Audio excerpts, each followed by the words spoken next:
What a difference a week can make in the Sprint Cup Series. After spending most of last week in the garage, Jimmie Johnson spent most of today out front in Phoenix. And it just may mean that we can start to turn the lights out because this party may be over after race number 9 in the chase for the Sprint Cup 2009. A very familiar place for Jimmie Johnson, and that's Victory Lane at Phoenix. Congratulations from wife Chandra, and now Jimmie is getting ready to climb out of the car victorious for the 4th time in the last 5 races here at Phoenix. Hello everybody and welcome to NASCAR Victory Lane on Speed. I'm John Roberts, he's Larry Mack, he's race car driver Kenny Wallace. And what do you say, guys? Are you turning out the lights? Is the party over? I would say it probably is. That to me was a driving clinic. The 48 car and Jimmie Johnson put on here today. But you know, they came here obviously with their heads down to some degree over what happened in Texas. They came here on Friday. They focused on qualifying because they felt like qualifying 12th hurt them last week. It put them right in the eye of the storm on lap 3. They came here, they focused on qualifying. They qualified 3rd, and I don't think there was any doubt shortly after the green flag waved you're going to have to beat that 48 car if you wanted to win this race. And Kenny Wallace, we may be on the verge of history if Jimmie Johnson can go and hold off Mark Martin once again for one more race. Oh, my Lord. Oh. What now? Why now, boys? You've won so many races this year. Why now? That tells you. Hey, race fans, that tells you what they're happy. Yeah, they're happy about this. And it was domination. And I have no idea what to talk about because my notes are killed. No, this happens to us. That is your first dunk. That is my first. Welcome to Victory Lane, yes. Larry Mack. But you know what? It was domination station by Jimmie Johnson. And psychologically, they felt that they had to come here and get the job done. And that crew just dunking us with all that Gatorade, they haven't done that all year long. That's how excited. Water would have been a little yes. icy. And as we said just a moment ago, or we were trying to say, they are on the verge of history. A 4th consecutive championship would be unprecedented in NASCAR's top series. So, yeah, it's a little bit of a mess here. We are junk right now, but yeah, we might have to go to highlights. Look at some highlights. It's a disaster here. There's something to take the camera off of us, please. Look at this. Let's take you back to earlier today. Great starting position, P3 for Jimmie Johnson. Martin Truex Jr. on the pole, and fellow chaser Kurt Busch up there in the front. Now we got some help with the ball caps here. That's going to be good. Anyway, here we go racing. Martin Truex Jr. looked good to begin with. It was very hard to hold off Kurt Busch at the time as he got out there and led some laps. The idea for Jimmie Johnson and company was maximum points, and that's exactly what they did. They got out, led the most laps, and eventually went on to win the race. The double file restart was a little bit difficult here, and also at this point in the race, Dale Jr. goes for a spin. Everybody behind him gets caught up. Some 10 cars involved in this, including chaser Tony Stewart. So it's a bad break for those cars in the back there. But as we continued on, it was simply a dominating clinic for Jimmie Johnson and company as they went on to win this race once again and now find themselves on the verge of history, closing in on a 4th consecutive unprecedented championship in the Sprint Cup Series. Here we take a look at the points right now. The only guy we can still have in the yellow is Mark Martin because Jeff Gordon now past that 161-point threshold, Larry Mack. 108 points, it can be done, but man, it's going to be hard. Yeah, it's kind of driven me crazy all weekend because they keep wanting to use a 195 number. People, Jimmie Johnson will race Homestead. Oh, yeah, he's going to race. And his starter will work. So what we're hearing is somewhere maybe in the top 20, and he will be the 2009 Sprint Cup Series champion. We're hearing P25 for Jimmie Johnson would be the place to go for him to win the championship. That's pretty comfortable. And that's if Mark Martin goes out there and leads a lap and leads the most laps and wins a race, as long as Jimmie Johnson finishes 25th.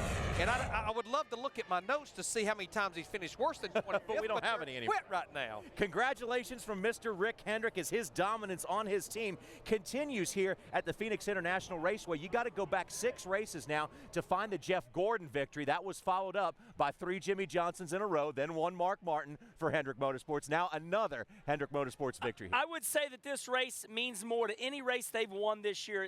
That emotional situation you're just seeing with Jimmie Johnson and Rick Hendrick, I mean, that explains it. They had a rough week last week, stunned everybody, if not the nation, falling out on the 3rd lap. So this was probably the biggest win of the year, I think they'd have to say. And there's no question, this racetrack went through some changes. As that sun started going down behind the grandstands in turn 1 and 2, you could see some teams scrambling. Kurt Busch, Pat Tryson, who looked like they had a dominant car, they made all types of adjustments that last pit stop. They fell back all the way outside the top 5. Chad Knaus, Jimmy Johnson, they just kept after it, and here they are behind us with Gatorade. Recently, nobody's done that better. That's adjusted the conditions, and Chad Knaus and Jimmy Johnson, and they showed you exactly how to do it today. And that's just trouble, man. Because it was cold, it was sticky, and wet. Anyway, we'll be back. You see how I'm a professional? Put my towel up. NASCAR Victory Lane is presented by Travelodge, Recreate, Hibernate, and brought to you in part by NASCAR Banking, only from Bank of America. Your debit card, your credit card, your driver. Learn more at Bank of America Banking Center.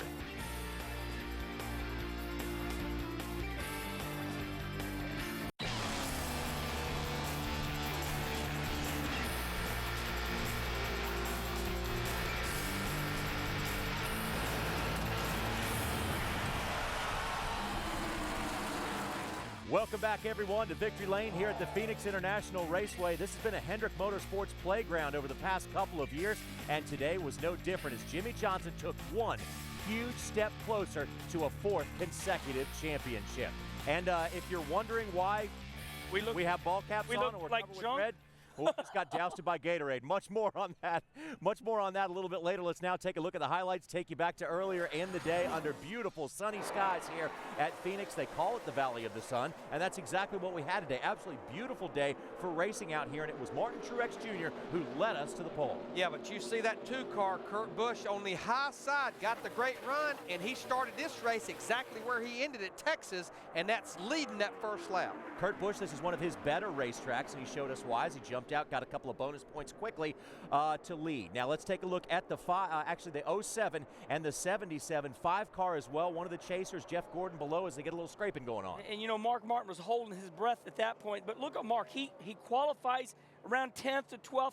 He marches all the way up into the top 5 by himself and starts saying, hey, Jimmy Johnson, you're going to have to stay leading this thing because I'm coming. So Jimmy Johnson lost 111 points last time we raced, but that was obviously in his rearview mirror because he was a man on a mission today. But what he did, he got 5 points for leading right there. He drove out there, he grabbed those 5 points. He said, you know what? I got what I need. Go ahead, Mr. Busch. I'm not going to get tangled up in the eye of the storm again like I did at Texas. So here's where he takes the lead and then pretty much checks out after that as he passes Kurt Busch on the low side of the racetrack. And boy, it was looking like another one of those Jimmy Johnson type of days. I like the way that Jimmy Johnson worked over Kurt Busch. He said, okay, Kurt, I'm here, and didn't press the issue. And finally, when Kurt's car gave up, then Jimmy Johnson attacked like a championship contender would.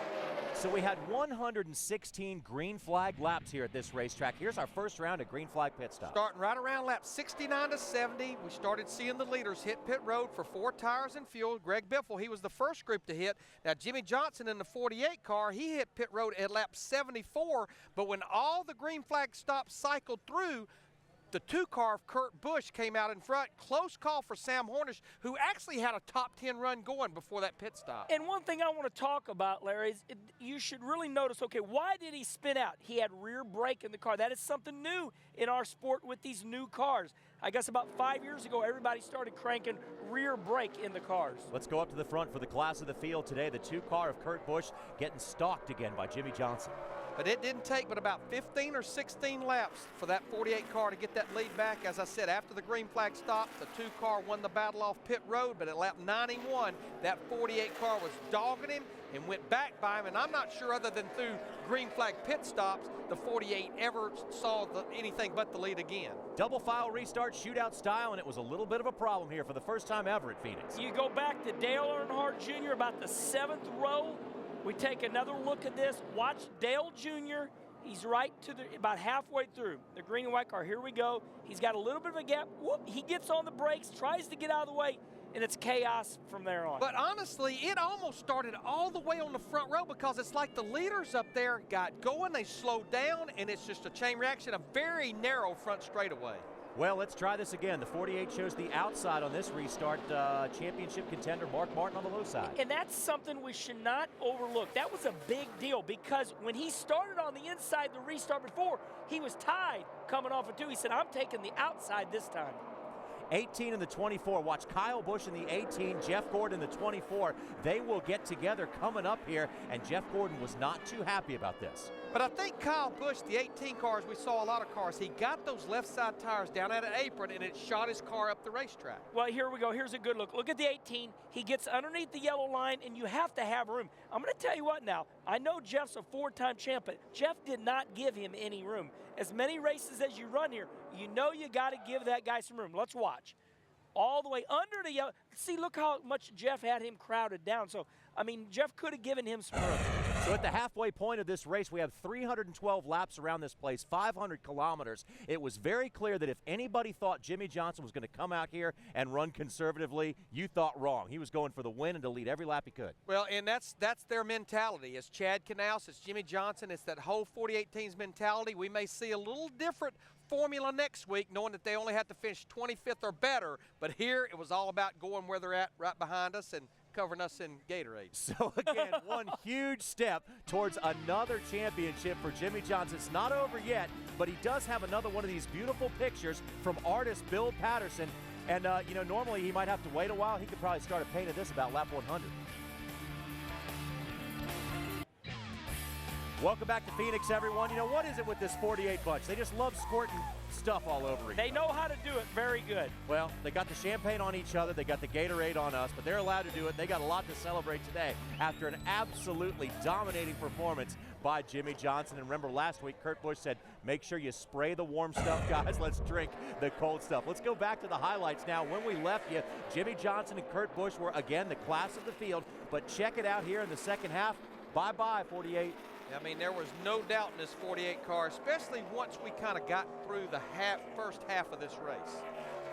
So there's Jimmie Johnson kind of cruising around, having a good time, but we have a big one coming your way. Take a look at the 88 of Earnhardt Jr. And I'm going to tell you what, Dale Jr. just involved in everything today. The big misship, you know, early. Jr. gets low, his left side's on the yellow line. He gets loose, spins out, and this looks like a wreck at Talladega, Larry. Well, and I think the reason there were so many cars involved, about 8 to 10 cars, it was only 3 laps after a restart. Yeah, you see his left side? Okay. That de-wedges the car, race fans. What de-wedges means, it makes the car loose. When he got those left sides real low on new tires, he just spun out. About the same thing that happened to the 18 car earlier. Right. This happened in a big pack because it was right after a restart. And in front of the whole field. Now, what a heck of a day for the number 31 car driven by Jeff Burton. These guys haven't had a lot to smile about so far this year, but they did today. Well, I think the big thing is they qualified 36, and they worked their way up there without the aid of a lot of cautions. And ever since Todd Berrier came on board, that's 3 top 10 finishes for this 31 team. And another Richard Childress racing car doing very well. Clint Boyer, the number 33. He had a heck of a day and a top 10 finish as well. You know, Clint did a great job. Jeff Burton did a great job. The 2 cars out of the equation at RCR was Kevin Harvick, ran horrible today, and so did Casey Mears. So a great team, but does not got all 4 cars running good yet. This is a battle for the 3rd position. Mark Martin in the 5, Kurt Busch in the 2. And remember, Mark Martin coming in here swore he's not giving this thing up, and he's going to race hard. He is going to go down swinging because, again, we're finishing in the top 5 last week, finishing 4th today, 2 consecutive top 5 finishes after being on his roof at Talladega. And don't call the number 47 driver, Marcus Ambrose, just a road course specialist. He is doing well at every track. And he finished 11th. That's why he's in a highlight reel. That's a pretty looking car. Light blue and white, and he's holding a pretty well. Finishes 11th today. You know, not an exciting day for him. He just runs good and out of everybody's way. Good thing Spencer isn't here. He'd be chasing that car. He'd be eating the food. You know, I was actually going to say that. That's why I stalled for a minute. I said Jimmy Spencer would be probably trying to eat the food off that car. But, you know, it was a good day for Michael Waltrip racing again, just like Texas. The good news is they had enough fuel to get to the end. David Ruderman here battling Kyle Busch. David Ruderman actually ended up finishing 10th. All right, a late battle for second spot because that was about all you could really battle for after what Jimmy Johnson was doing to the rest of the field. You got Denny Hamlin in the 11. Joey Logano was a lap down or 2, I believe, at the time, and the 31 of Jeff Burton. And I tell you, the 11 car had a good short run car. After that cycle of green flag pit stops, they beat the 48 car by a second and a half in the pits, and it looked like he was reeling that 48 in, but their car just wasn't as good on the long run as the 40. Yeah, Jeff started really driving hard, trying to put all the gas, to it. Coming off the corner, he started getting loose and losing his right rear tire. Late battle for the 5th position late in the race. The sun was setting in the west, but there was still work to be done. But I'm going to tell you what, Martin Truex Jr. in that one car, we know that he will be moving on to Michael Waltrip Racing. They came here, they got their 3rd pole of 2009, finished 5th. That's their first top 5 finish since Watkins Glen in August of 2008. So Jimmy Johnson comes around, takes the checkered flag for the 4th time in the last 5 races, and this one was big because of what happened last week in Texas, and now he goes into Homestead with the numbers we talked about before. Take a look, you have 6 chasers in the top 10. That includes the 2 guys that were chasing Jimmy closest, but top 10s just don't get it when the guy you're chasing finishes first. I think what really stands out to me is Jeff Burton, Martin Truex, and David Rudiman. Those are 3 drivers that really needed a top 10, and they got it. But that's actually 2 weeks in a row, and we're starting to see better and better performance by Richard Childress Racing. 2 cars in the top 10 here today. 4 more chasers out of this group: Greg Biffle, Kane Edwards, and Ryan Newman as well. One more shot for a couple of these drivers to get a win. Another solid run for A.J. Allmendinger. 2nd week in that Ford, another good run. Good job by them. Joey Logano in the number 20 in the 21st position, and Tony Stewart after getting caught up in that wreck back in 25th. And Tony Stewart still has the fire in the wreck. They showed the in-car camera. He took his fist and he banged it against the steering wheel. He's like, darn it. He was running as high as 5th today. Paul Menard in the Yates Ford, number 29 position. David Gilliland in the 09. He is 30th. On back in the field we go, and here's where we find some of the drivers that had some trouble along the way, most notably Dale Earnhardt Jr. But I keep saying it, I don't think there's a team out there that wants to see 2009 end any sooner than Brian Vickers in that 83 team. They used it all up, getting to the chase. And you know what? Pay attention to these cars here, because these are start and park cars, meaning they're going to pull off the racetrack down there in Miami Homestead.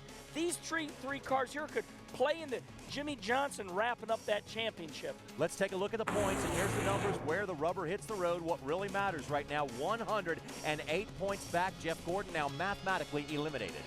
It's a 2-man battle, so we know now for sure Mr. H. Rick Hendrick can go rent his tuck. And I don't want to confuse people, but if you know those 3 start and park cars are going to pull off the racetrack, that 108 becomes about 117. Because, see, they're going to pull off the racetrack when the race starts. Time now for our Valvoline guaranteeing the win. And crew chief Chad Knaus has told us since last week the race starts on Friday, and it started early for the number 48 team. They went out and qualified into 3rd position, much better than the 12th position from last week where they got in their trouble. So Jimmy Johnson qualifying P3, winning the race, will join us next on Victory Lane. Congratulations to Jimmy Johnson from NASCAR Banking, only from Bank of America, on an absolutely dominant performance, what you call a bounce-back win, and now one huge step towards NASCAR history and a 4th consecutive championship. Now, Jimmy, they say one of the best marks of a champion in all of sports is to have a bad memory.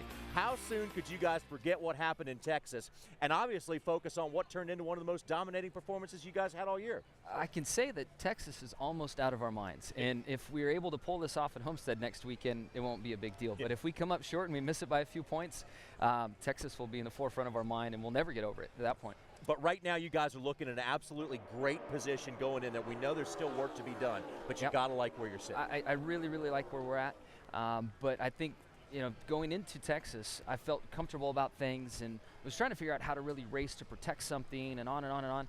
And we got wrecked the 3rd lap. So I'm not even thinking about anything else but going down there and trying to win the race in Homestead, because in a way I feel responsible for Texas the more I think about it, because I was a little tentative in my qualifying lap, ended up 12th.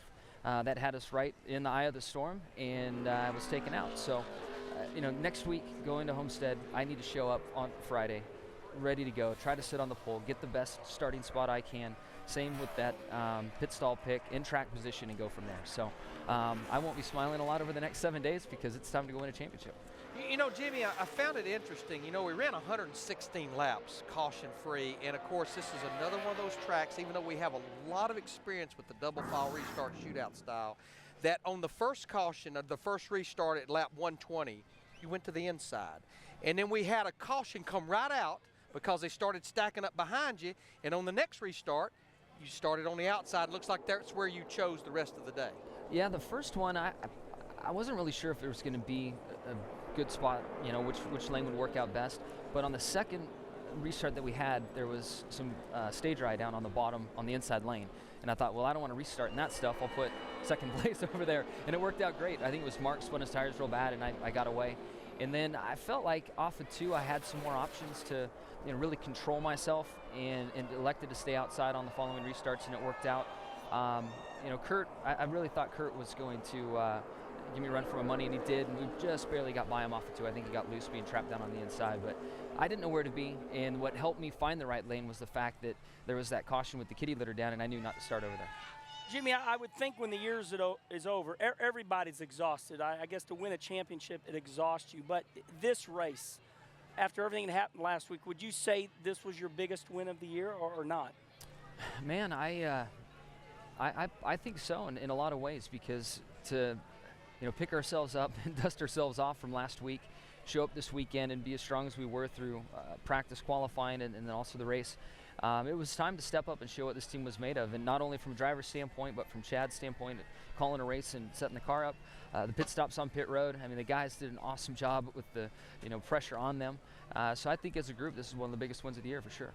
You know, Jimmy, I was walking through the garage area last week at Texas, and of course I know Mr. Hendrick was out of the country. But on Sunday morning, I couldn't help but walk through there and go, my gosh, that man has 3 cars here in the top 3, and there's no question, even leading into Texas, the championship's going to come from one of those 3 cars. I know we got all these other numbers, all these other cars, but that's where the championship's going to come from. But I guess where I'm headed with this, I keep telling people the reason Hendrick Motorsports is successful is what I watched repairing that 48 car. You had guys from the 88 team. You had Jason Burdett, the car chief from the 24, yep, over there working on your race car. Yeah, from what I understand, there's been a lot of unhappy fans from the 24 side and 5 side saying, well, why were you guys trying to help this But car? that's why People the place is so successful. I mean, it's family. It's what we do. We build race cars. And even though you look for opportunities and you need opportunities to win races, guys, we're a family. We're going to help each other. We want to win from racing each other on the track. And you know, Hendrick Motorsports is a special place, and it starts with Rick's vision and how he carries himself and how he asks, you know, us to work there. And you can see it right on down through everybody that works for the company.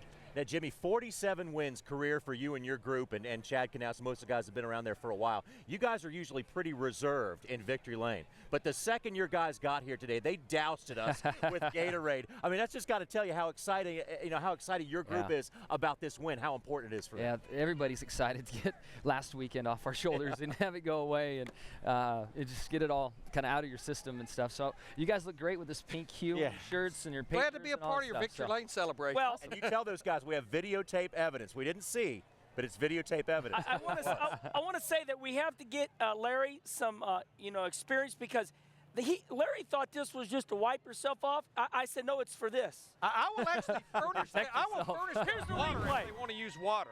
Now, watch my defining moment. Watch here. Look, towel up. It does have some light blue stuff, then there's the red stuff. Look at Larry. Kenny, that's a good job, Kenny. Now, all I know is I turned around and saw a Lowe's uniform, and it's like that damn Jimmy Johnson. Hey, Jimmy, congratulations, man. Awesome, Great guys. job. Look forward to seeing you in Homestead. Thank you so much. I can't thank you guys enough, and all the fans for tuning in. Yes. All these guys on the Slows team. Yep. Good 7th job. win of the season for this group, and now they got one more obstacle standing in between them and history, and that happens in 7 days from now. When you dream, do you dream in speed? Introducing the Speed Dream Ride. You'll see new shows, old favorites, and have the chance to win an experience you never dreamed possible. The Speed Dream Ride is coming soon. Find out more at speeddreamride.com. Back to Phoenix in a moment. As the sun sets in the west over the Phoenix International Race, I'm sorry we keep saying that, but it's beautiful sunset, beautiful scenery out here, but nothing could look better than to the 48 team, and they're clinching scenarios right now. I guess they could be a little bit better, but they look pretty darn good. Got to finish 25th at Homestead regardless of what anybody else does. Finish 27th and lead a lap, or finish 28th and lead the most laps will put the 48 in the championship corner once again for the 4th consecutive year. Want to welcome in crew chief Chad Knaus and also take a look at Bill Patterson's painting once again. Very nicely done. Car looks good. You guys are covered in champagne. We're covered in Gatorade, but that's okay. And Chad, one of the things that we played this morning on NASCAR Race Day, we played the radio traffic of you guys after your wreck at Texas. Your calm demeanor among your teammates and yourself. What you work on when you left? Just so you guys know, Angie Harmon is over here. She's going crazy. She's having a good time. Oh, now she's running away. Oh man, what's she doing? hey, we trade Angie for Chad. Nothing personal, Chad. Angie Harmon, are you? Anytime a lady has a champagne bottle in her hand and she's dancing, that's a good sight. Great sign. I forgot party. what we were talking about. You guys being calm. When the stuff happened at Texas, calm and got the job done. We were very, very fortunate. You know, we go through and we play out scenarios and go through and try to make, you know, develop scenarios so the guys can go through and learn and try to get that stuff figured out. And I think they did a fantastic job of going in there, attacking the project, and getting it done in a timely manner for that much. But the thing I was proudest about is I don't think people understand how much that car was destroyed. We had to change so much suspension. We had to change the majority of the body on it. We had to actually put new idler arm mounts on it. We had to change the sway bar mounts. We had so much stuff that we had to do, and nothing fell off, nothing broke, and Jimmy was able to complete the race safe. And that's the thing that I don't like. And I will talk about it from now to the day I die, that I really think from 35th to 43rd should get paid the same points. So when you get yourself in a position like that, you can just park it so you don't get in anybody else's way, so you don't have debris from your car, and so your driver doesn't get hurt anymore. Chad, these new standards that you, Chad Knaus, have set are outrageous. You know, last 3 years, you know, got to finish in the 5th place average to win this championship. You said that one of the problems last week is you didn't qualify very good. 12th spot. I mean, I mean, explain yourself. I mean, I can't believe 12th place is so bad you'll get wrecked. But you did. I can answer. It wasn't where he qualified, it's who he qualified around. Well, that wasn't me, man. I got one more race yet. Don't put words in my mouth. But no, here's the deal, and I swear to you guys that there's so much that comes to Friday. The race starts on Friday, and it's not just where you qualify. It's where you qualify. It's your pit selection. It's momentum builder going into Saturday. It's a momentum builder going into Sunday. And we came into Phoenix and we qualified 3rd. We didn't have the best draw, and we're able to qualify 3rd. I think that was a fantastic effort. We got a great pit box. We showed up on Saturday ready to practice and excited. It's a whole tempo of things, and not that we didn't have the momentum going into the race in Texas, because we did. We felt very confident of our race car, but we didn't qualify far enough forward. If we'd have been 0.04 of a second faster, we would have been ahead of the 5 car, and we would have never got taken out. Chad, the reason I'm going to ask this next question is watching this race today, we only had 4 cautions, so not a lot of opportunities like we talked about on NASCAR Performance to adjust your car. We had cars that were really good when the race started, like the 2 car. We had cars that were good on the short run, like the 11 car, but it looks like you had it covered in all areas. Did you have to adjust on that car much? We really didn't change a whole lot. We probably should have adjusted on it just a little bit for that last run. We left it alone.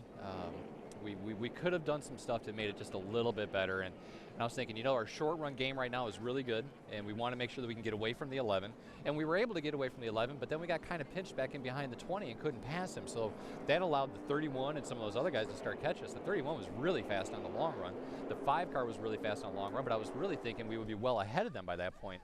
But we weren't able to maneuver through traffic as quickly as we wanted. I think I know the answer, but I have to ask it. You've done this 3 times in a row looking at a 4th championship. Does your plan deviate at all in these next 3 or 4 days going into Homestead? No, not at all. You know, we've unfortunately never been able to win Homestead, so we would love to go down there and try to win that race. It's a great racetrack. I mean, it's a great place to have the season finale. I think it's an awesome venue. So I'm really excited about going there. We got a great race car that we're taking, the same car we had in Fontana, so it's an awesome piece. So I'm stoked. No meeting with the team, just normal deal. No, nothing to speak of. You know, I mean, yeah, right. our guys do a very good job of self-motivating. And if there's issues and we need to talk about something, we talk about it. We had a meeting last week and we talked about some scenarios and the way things need to play out. But to leave here this weekend, going into next weekend, if we do anything different than what we've done leading up to this point, then we're destined for failure. And we shouldn't do that. We've got to go and do the exact same thing we've done for the last 36 weeks. And I agree. 35 weeks. Chad, congratulations. You guys have worked your butt off to get to this part. I'm sorry, Larry. No, that's okay. You mentioned you're taking your Fontana car, and I know you told me several weeks ago that you pretty much had each car designated where it was going to be raced. I would assume that car is essentially sitting there all but ready to load on the truck. Yeah, it was pretty much ready at the end of last week, and we were looking at it. Our road crew, obviously we couldn't work on our Phoenix cars because they took off, so the guys had last week to work on them, and it looks pretty good. It looks really good. Great job, buddy. Looking forward to seeing you down You're just in a hurry to get that Gatorade washed off. I'm not in a hurry or anything. It's an hour to dry show, no matter how you slice it. And Chad, by the way, tell those boys we have videotape evidence. Yes, I got evidence. I got pictures and I got evidence. I'll bring a name next week. I'll bring it on performance for you. How's that? Larry is completely devastated over this washing he got. For some reason, he's wearing a paintbrush around. All right, whatever. We got to move along on that. Congratulations once again to Chad Knaus and the 48 team. We want to remind you that if you have a question about next weekend's race, send it to Race and Chase Preview Show at speedtv.com every week. Tuesdays, watch the Race and Chase Preview Show on NASCAR On Speed broadband channel to find out if your question was answered. We'll answer a few more questions here from Phoenix when we come back.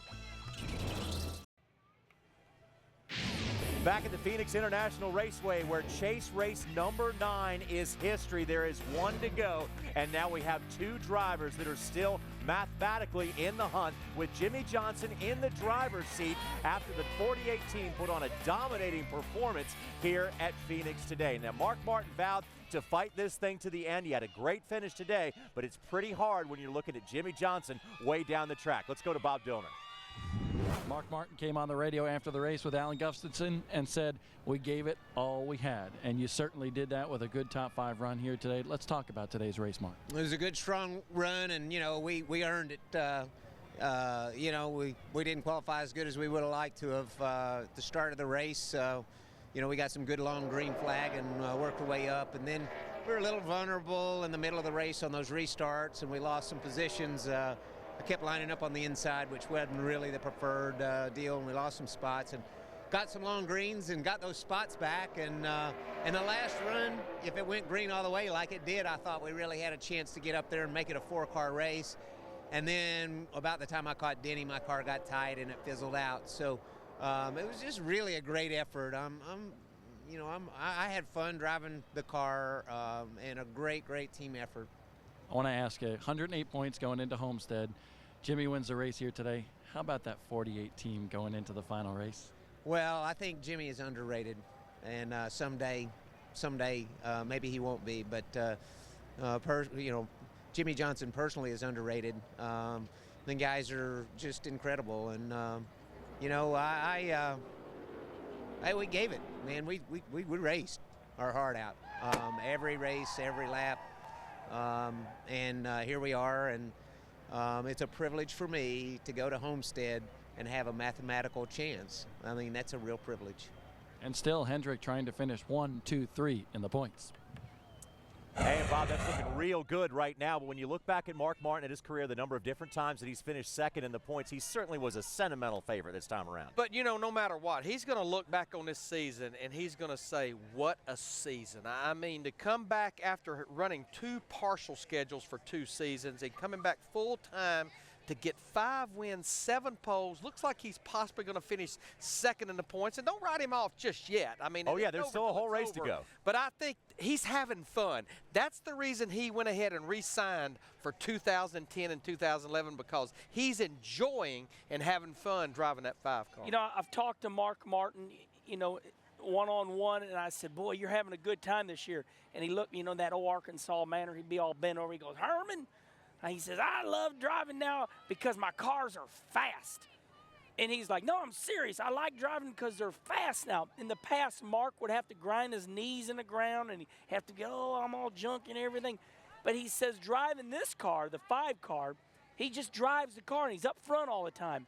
And there are only a handful of teams like that in the sport of NASCAR. And we've seen them come and we've seen them go. I remember Larry was part of one like that with Ernie Irvin and Davey Allison. The 28 car, the O'Haviland car was always fast. And that's why Mark Martin re-signed another 2 years, because he's in a fast race car. You don't have to do anything weird, Larry. The car just goes fast. Yeah, I mean, I know it looks like he's going to finish second for a 5th time, but he still had one of the best seasons of his career. When some guys retire, they get out the golf clubs and the metal detector and go to the beach. Mark Martin just decided when he retired he was going to run full-time Sprint Cup competition. So best of luck to Mark Martin as we head off into the sunset to Homestead. And Friday on Speed, the NASCAR Camping World Truck Series wraps up its season under the lights in South Florida. Tune in as the sparks fly and a champion is officially crowned. Don't miss the NASCAR Camping World Truck Series. NASCAR on Speed. Be there. Tune into This Week in NASCAR on Monday. We will revisit one of the most dramatic races in the history of the chase. 5 drivers went into Homestead in 04 with a chance at the title, including Jimmy Johnson, Mark Martin, and Jeff Gordon. You'll see how it unfolded This Week in NASCAR, Monday, 8 Eastern, only on Speed. Now, as the season winds down, one thing drivers and teams really want to do is put a positive note on the end of their season. Jeff Burton did exactly that today. The 31 team hadn't had a lot to smile about, but today they finished second. Let's go back to Bob. Best run, best finish of the season for Jeff Burton coming here at Phoenix, a track I know you always like, but let's talk about this run here today, Jeff. You know, it was obviously a really good run. We, you know, I qualified awful on Friday. There's nothing wrong with the car. That was me. And, you know, that really set us back. We made it through, you know, our way through pretty good. We had some really good pit stops, picked up a lot of spots, and, you know, we got our track position, but it would have been nice not to have to make all that up. But, you know, the 48, we were a little bit quicker than they were. But Jimmy does a great job of finding a way to find a little bit of speed. And once he cleared some cars, he was able to get a little bit of speed. And we were still quicker than they were, but it wasn't quick enough. And that's where he's really good. And that's, you know, a lot of people are, you know, I don't know the word jealous or you know, they look at them in a negative way. I have a lot of respect for what they do. I look at what they do with a great deal of envy. And, you know, I feel like we got beat by the best today. And for us to beat them, you know, we got to be the best. And we're working hard to that. And we'll keep being better. After 18 straight finishes without a top 10, Jeff Burton now has 3 in a row.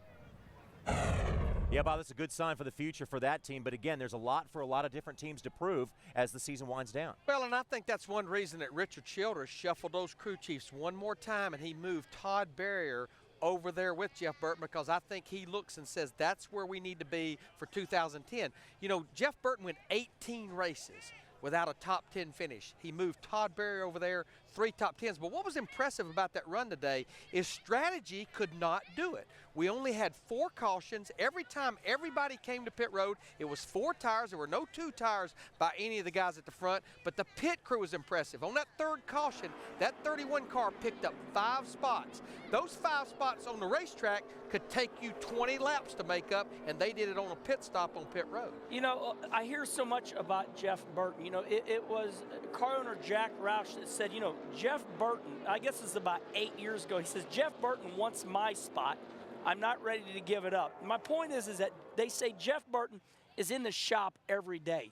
He's in there, he's trying to show support. It's almost like he wants to grab the welder and start helping with the team.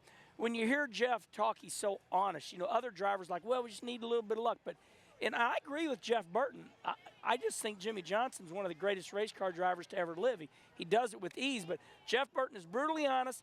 He's in the race shop, and he's there with the guys, and he's just a hardcore racer. And I'm going to tell you what, that was a hard shot that man took last week at Texas on Friday. I was worried about that. A lot harder than I think it made out to be. And let us not forget it, this time last year going into the Phoenix race, Jeff Burton was 4th in Sprint Cup championship points. So don't write off that guy anytime soon. He's going to be a competitor, and you can't keep a good team down for long. We have some advice for you.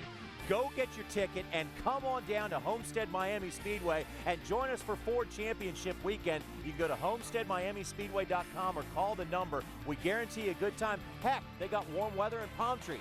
And we got Larry Mack, so come on down. Be there, Barry. NASCAR Victory Lane is presented by Travelodge, Recreate, Hibernate, and brought to you in part by Wrangler, proud sponsor of Dale Earnhardt Jr. Wrangler, real, comfortable jeans. Welcome back to Phoenix, everyone. Championship weekend deserves championship coverage, and you can find it right here on Speed. We're going to kick it off with NASCAR Live, 11 a.m. Eastern Time on Friday. Trackside at Homestead wraps up that day, and then as the weekend wears on, we got you covered from door to door, wall to wall, flag to flag, bumper to bumper, any other cliche you want to use. And that's how we're going to have you covered on championship weekend, but be sure to join us on Friday. Now, Jeff Gordon is a four-time champion, and a couple of years ago here at Phoenix, he threw in the towel on Jimmy Johnson. Now he is mathematically eliminated from a championship, but I know Jeff Gordon's going to want to go down there and win Homestead.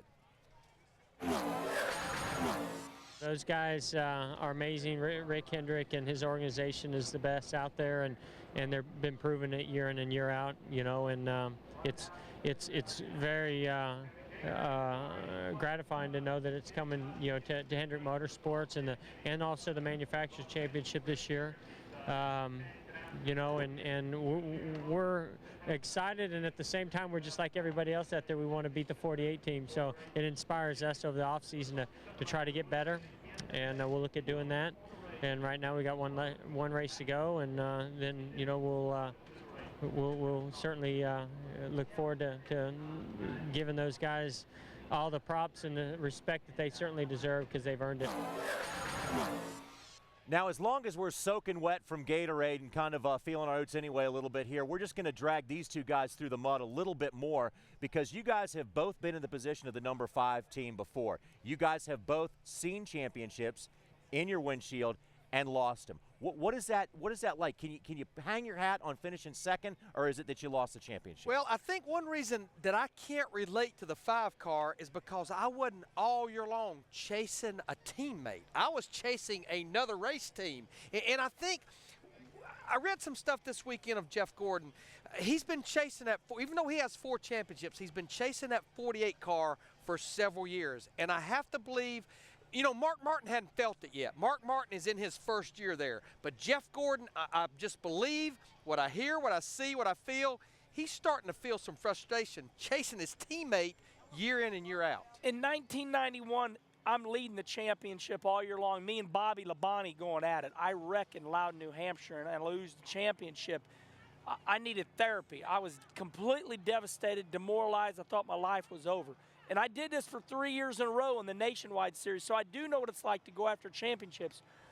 I would think Mark Martin is thinking, my God, I've done this. How many more times am I going to run second? Of course, I was devastated. Mark is like, I guess I'm second, but he's got 2 more years he's signed up for. And you know what? He's going to be awfully tough over the course of the next 2 years, especially with keeping that same team together. Want to thank everybody here at the Phoenix International Raceway for giving us such a good time this weekend as we get ready to head down to Homestead for the finale. Want to thank all of you for coming along for the ride. Don't forget to join us on Race Hub. You see this week's guests. Now let's take a look in the rearview mirror.